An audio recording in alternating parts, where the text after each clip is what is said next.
Welcome to Shatter. Help me reach 5,000 subscribers. Support the video with a like and leave your thoughts in the comments. My ex would never do that. She said it with a shrug, casual, like she was commenting on the weather. But it landed like a knife. We were at her friend's apartment, surrounded by laughter, drinks, and the kind of fake smiles that cover up judgment. She compared me to another man, in front of everyone, as if I were some placeholder she'd settled for. And while the others laughed awkwardly, I just sat back, silent. Something inside me shifted in that moment. Not rage, not jealousy, just clarity. Her name was Lauren, and for 2 years she had built a pattern of subtle digs, little reminders that I wasn't measuring up to some phantom ideal she carried in her head. At first, I brushed it off. Everyone makes careless comments, right? But over time, the comparisons grew sharper. She would mention the way her ex dressed, how he handled his money, how he always planned spontaneous weekends. It wasn't praise. It was poison, drip by drip. That night, I didn't confront her. I didn't snap back, didn't demand respect in front of her friends. I just watched her laugh, watched her try to reclaim the room with charm, and realized something she hadn't considered. She thought she had the power, that comparing me to someone else kept me on edge, always fighting for her approval. But the truth was, every word she spoke was cutting her own rope, not mine. When we got home, she poured herself another glass of wine and scrolled through her phone like nothing had happened. I sat across the room, watching the glow of the screen on her face, wondering if she even realized how far gone she was from me. She smirked at something she read, tossed her hair over her shoulder, and said, "You're too sensitive." I didn't answer. I just nodded once and walked out of the room. That was the last time she saw me argue.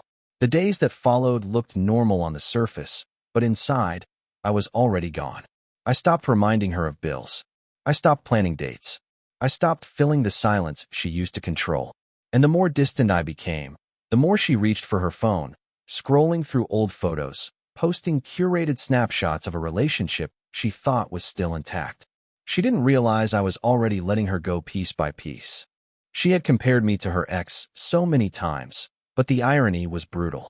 In her effort to make me feel small, she had revealed the truth. She was still chasing someone who wasn't coming back. And now she was about to lose the one man still standing in front of her. She laughed that night, thinking she'd won. But the silence I gave her was the first nail in the coffin she built with her own words. The first time she noticed the change was subtle. Lauren had tossed out another one of her usual comparisons at breakfast, her tone dismissive, saying how her ex used to surprise her with coffee runs before work. Normally, I would have taken the bait, maybe promised to do better, maybe tried to remind her of the ways I already showed up. But that morning, I just looked at her once, then went back to my plate without a word. The silence unsettled her more than any defense I could have given. She tried again later that week. We were at a dinner with friends, and she told a story about how her ex had taken her to New York one weekend just because. Everyone laughed politely, waiting for me to react, to shrink, or to argue. Instead, I leaned back in my chair, nodded once, and let the moment die on its own. Her smile faltered. For the first time, the comparison didn't sting me, it exposed her. At home, she grew restless. She scrolled through her phone late at night, lingering over old photos, sighing as if she were reliving a highlight reel no one else cared about. I watched from across the room, detached, the distance between us growing wider by the day. When she noticed me watching, she said, "Don't worry, I'm just reminiscing." I didn't answer. My silence was sharper than any accusation. What Lauren hadn't realized was that comparisons only work when the other person is still invested in proving themselves. But I was done performing. Every time she invoked her ex's name, it reminded me of something she couldn't admit, that she was still tethered to the past, still chasing a ghost while ignoring the man in front of her. One night, she finally asked what was wrong. Her tone was sharp, impatient, like she was annoyed that I had stopped playing along. She said I was cold, distant, different. I simply told her I was fine. She pressed harder, trying to bait me into a fight, but I just shrugged and walked out of the room. That silence broke her composure in a way anger never could. She had mocked, compared, diminished, and for a long time, I had absorbed it, thinking love meant endurance. But now the silence was mine, and it terrified her. Because it wasn't indifference. It was the sound of me letting go, brick by brick, until she stood alone in the ruins she built with her own words. She once said her ex would never do what I did. She was right. He never gave her the silence that revealed who she really was. That part was all mine. The shift in her behavior was almost laughable. After weeks of comparisons and digs, Lauren suddenly tried to rewrite her role. One morning, I walked into the kitchen and found pancakes on the table, fruit neatly arranged, and coffee already poured. She smiled nervously, saying she thought I deserved a good start to the day. For years, she never lifted a finger in the mornings, but now she was playing house like her life depended on it. I ate in silence, thanked her politely, and left without looking back. Her effort felt less like love and more like desperation. That night, she tried again. A small wrapped box sat on the counter when I came home. Inside was a watch, flashy, expensive, clearly bought to prove something. She explained how she wanted me to have nice things, how she thought of me when she saw it. I turned it over in my hand, admired the shine, then placed it back in the box. I told her she didn't need to buy me anything. My calm dismissal cut deeper than if I'd rejected it outright. She wanted me impressed, grateful, shaken back into her orbit. Instead, I stayed still. Over the next week, her gestures multiplied. She dressed up for me, cooked dinners she never used to bother with, even suggested weekends away. But every move carried the stench of calculation, not connection. She wasn't reaching for me out of love. She was clawing at control, terrified of the silence that had replaced her once effortless dominance. The truth was, her gifts and gestures didn't erase her words. I still heard them, echoing in my head. My ex would never do that. She had said it too many times, slicing away at the foundation of what we had. A new watch, a nice dinner, a soft smile. None of it could glue back the pieces she had broken with her contempt. One evening, I came home late to find her waiting in lingerie, candles lit, music playing low. It was the kind of scene she had once withheld as punishment, only now she was offering it like a lifeline. I looked at her for a moment, then walked past her and upstairs. The sound of the candles being blown out, one by one, followed me like the soundtrack of her defeat. Lauren had built her world on comparisons, always chasing shadows of a man who wasn't me. Now, faced with silence, she was scrambling to rebuild what she had mocked. But she didn't realize the truth yet. I wasn't waiting for her to change. I was waiting for the right moment to leave. Her friends noticed before she did. We went to a dinner party, the kind of gathering where Lauren usually shined brightest.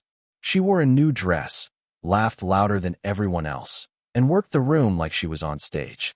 Normally, I would have been in the background, the quiet man she could cut down with a playful jab while her friends giggled along. But that night, I didn't play the role. When she slipped in her usual line about how her ex used to plan romantic surprises, her friends glanced at me, waiting for a reaction. I gave them nothing. I didn't defend myself, didn't crack a smile, didn't even shift in my chair. Just silence.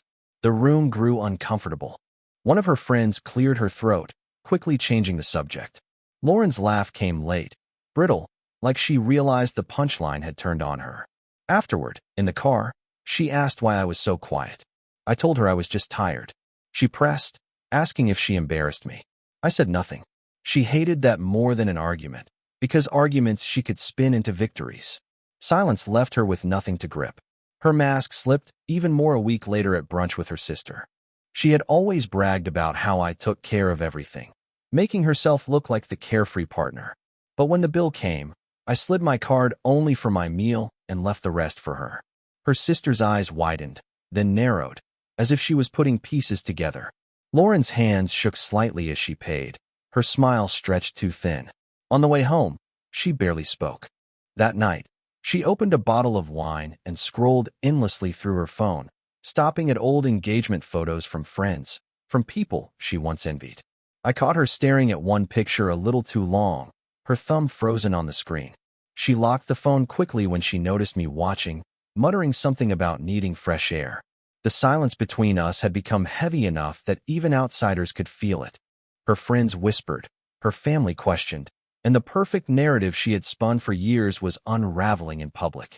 She used to mock me with comparisons, but now she was the one being compared, measured against the version of herself she pretended to be.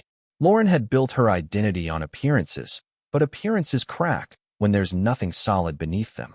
And every silent move I made was widening those cracks until even she couldn't ignore them. The night she tried to humiliate me in public was the moment her control slipped completely. We were at a friend's birthday dinner, a long table crowded with people, candles flickering, wine flowing. Lauren was in her element, laughing louder than the rest, tossing her hair back, making sure every eye was on her.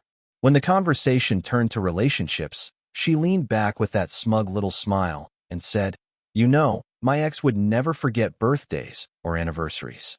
He was always so thoughtful." She let the words hang, waiting for the ripple of laughter, waiting for me to look embarrassed. But this time, it didn't land the way she expected.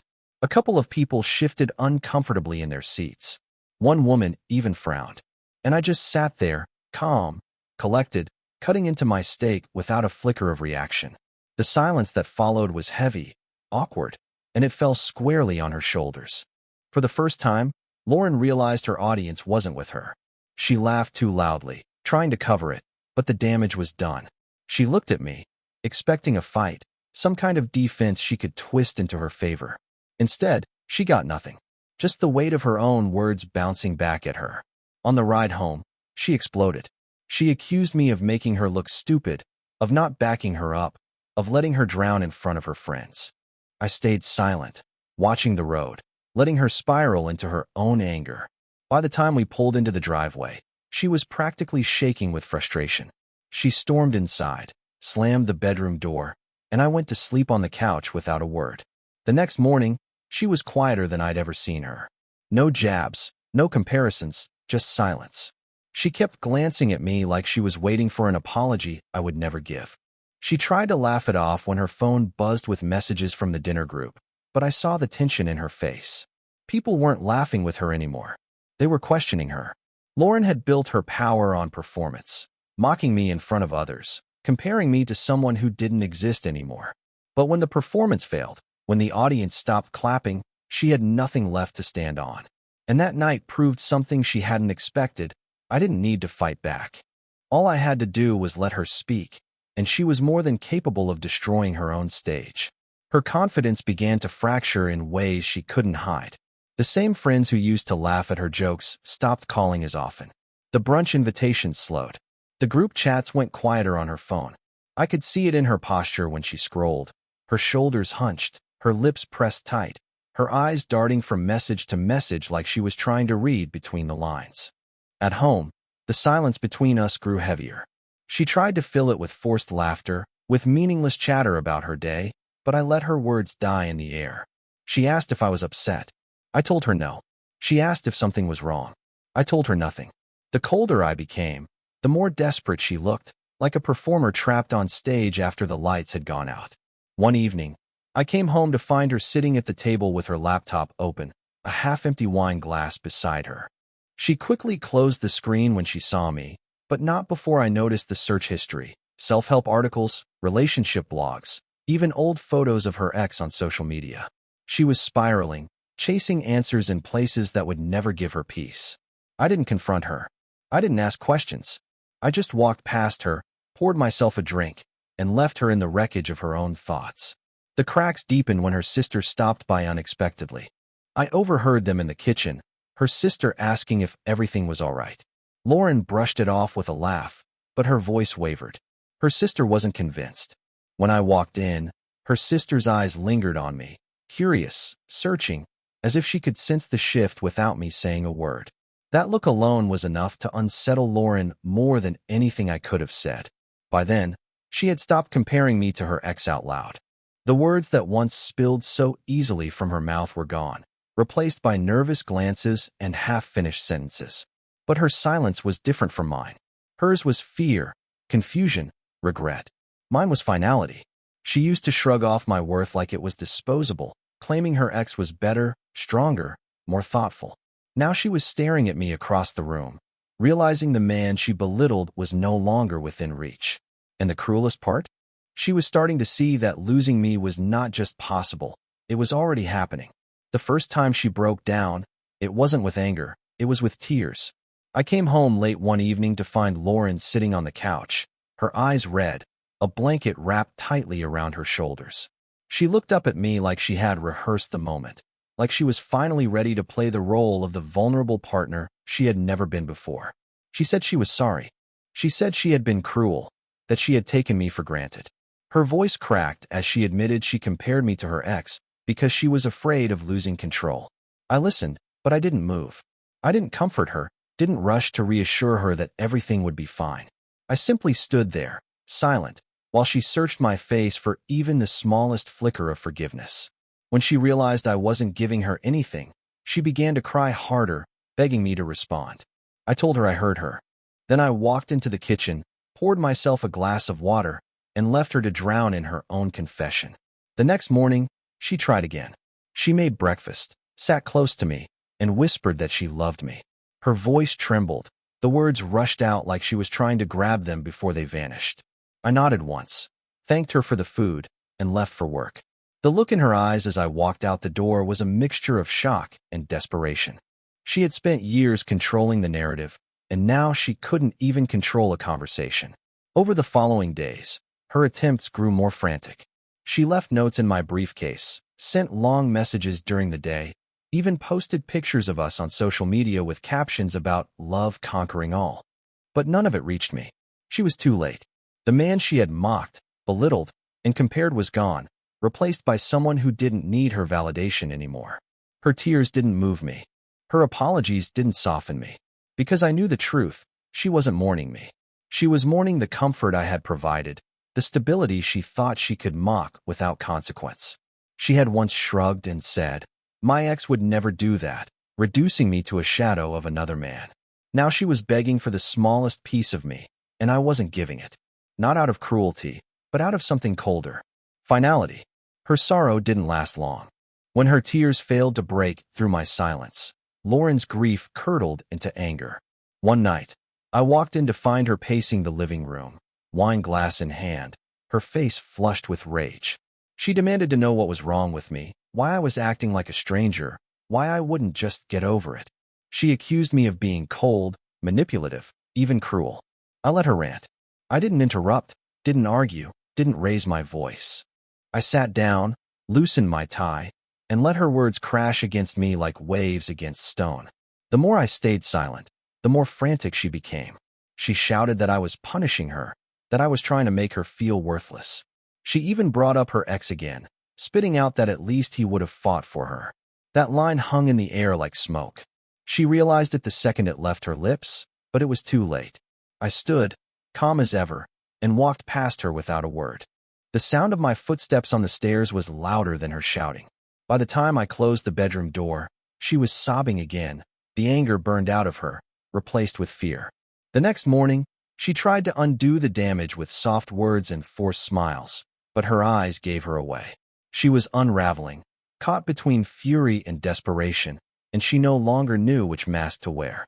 She made me coffee, kissed my cheek, whispered that she just wanted things back the way they were. I accepted the mug, set it on the counter untouched, and walked out the door. Lauren's accusations didn't wound me because they weren't about me. They were about her losing control. She wanted me to explode, to give her a fight she could twist into evidence that I still cared. But I didn't give her that satisfaction. I gave her silence, distance, and the slow erosion of the pedestal she had built for herself. She had once shrugged and said, "My ex would never do that," using his shadow as a weapon against me. Now she was lashing out, clawing at me with words, hoping for any reaction that would tether me back to her. But the truth was simple. I wasn't tethered anymore. Her anger didn't ignite me. It only confirmed what I already knew. I wasn't the one losing in that silence. She was. The confession slipped out one morning, quiet and raw. Lauren sat on the edge of the bed, her hair unkempt, her voice stripped of all the sharp edges she once used as weapons. She said she was scared. Scared that I didn't love her anymore. Scared that I was planning to leave. Scared that she had pushed too far. Her words trembled, as if she already knew the answers and just couldn't bear to hear them confirmed. I didn't comfort her. I didn't lie to ease her mind. I simply sat there, tying my shoes, letting her fear breathe in the silence. She searched my face for softness, for a crack in the armor. She found nothing. When I finally stood, I kissed her forehead lightly, like a stranger might, and left for work. That small gesture, distant, detached, hurt her more than if I had walked out without a word. The rest of that week, she clung to me in small, desperate ways. She sent me long messages during the day, filled with promises of change, confessions of regret, declarations that she had been wrong. She waited up for me at night, her eyes red, her voice soft, whispering that she would do anything to make things right. But the timing was wrong. She wasn't too late because she hadn't spoken. I was too far gone because I had already stopped listening. Her fear didn't make me stay. It only confirmed that she finally understood what I had known for months. Love cannot survive constant comparison, cannot thrive when it's reduced to a shadow of someone else. She had mocked me, diminished me, measured me against a ghost. Now, with the silence pressing down around her, she realized she was the one who had lost. One evening, I caught her scrolling on her phone, pausing on engagement photos of people we once knew. She stared at the screen, her face pale, her thumb frozen. When she noticed me watching, she quickly set the phone aside, forcing a weak smile. But the truth was written all over her expression. She wasn't envying their happiness. She was mourning the one she had destroyed with her own arrogance. Lauren once shrugged and said, "My ex would never do that." Convinced those words gave her power. Now she sat beside me in silence, terrified of losing the man she had taken for granted, realizing too late that her words had already buried us both. The end came quietly, exactly the way I had planned. No shouting, no ultimatums, no last desperate arguments. Just silence, deliberate and final. One Saturday morning, while Lauren was still asleep, I packed a single bag. The essentials, the things that mattered to me and nothing more. I left the rest behind, not because I had forgotten them, but because they no longer carried any weight. I placed the envelope on the kitchen counter before I left. Inside were the divorce papers, already signed. I knew she would find them when she wandered downstairs in her robe, expecting another day of pretending things weren't falling apart. By the time her eyes landed on my signature, I would already be gone. There was no dramatic goodbye. I didn't stand in the doorway waiting for her to beg. I didn't rehearse a speech about all the times she had mocked me, compared me, diminished me. She already knew. She had lived it. And now she would live with the consequences. When I walked out of that house, the air felt different. Lighter. The silence that once suffocated me had become my ally. I didn't check my phone when it buzzed. I didn't need to hear her voice. I could already imagine it, shaking, desperate, clinging to excuses and apologies that had come too late. Later that evening, a mutual friend texted me a screenshot. Lauren had been online, scrolling through engagement photos of people we both knew. She had liked a few, left half-hearted comments, but I knew what was really happening. She wasn't celebrating them. She was staring at the life she thought she could mock her way into keeping, realizing it had slipped through her fingers. She had once shrugged and said, "My ex would never do that," convinced she was holding power over me. Now she sat alone, watching other people move forward while she stayed frozen, clutching a phone that no longer lit up with my name. I didn't disappear in anger. I disappeared in clarity. She compared me to another man until she lost us both. And the cruelest truth is this: she will never hear from me again. My silence will outlast her apologies, her anger, her regret. The door closed once, and it will never open for her again. And that's the last gift I gave her. Silence heavy enough to remind her, every single day, of the man she mocked until he was gone. What would you have done in my place? If the story hit you, leave a like. And don't forget to subscribe. It only gets stronger from here.